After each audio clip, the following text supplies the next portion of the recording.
Hello guys, আসসালামু আলাইকুম। সবাই কেমন আছেন? আশা করি সবাই ভালো আছেন। আমিও ভালো আছি। আজ চলে এসেছি সজনা পাতা ছিঁড়তে। সজনা পাতার বড়া করবো বলে। সবসময় মাছ মাংস খাচ্ছি, তাই ভালো লাগছে না। আজ সজনা পাতার বড়া খাবো, তাই নিয়ে চলে এসেছি। ভালোভাবে বাছতে হবে, মাংসের জালও থাকতে পারে। ভালোভাবে ফ্রেশ করে ধুয়ে নিতে হবে,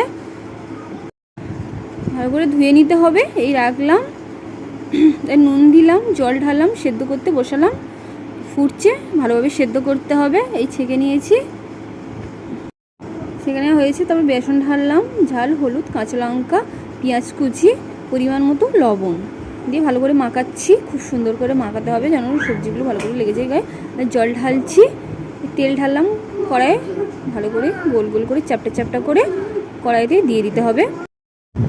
দেখো বন্ধুরা, খুব সুন্দর করে ভেজেছি লালচে করে। দেখো কত সুন্দর লাগছে। যদি ভালো লাগে লাইক, শেয়ার, কমেন্ট, সাবস্ক্রাইব করতে ভুলো না বন্ধুরা। দেখো খেতে খুব টেস্টি।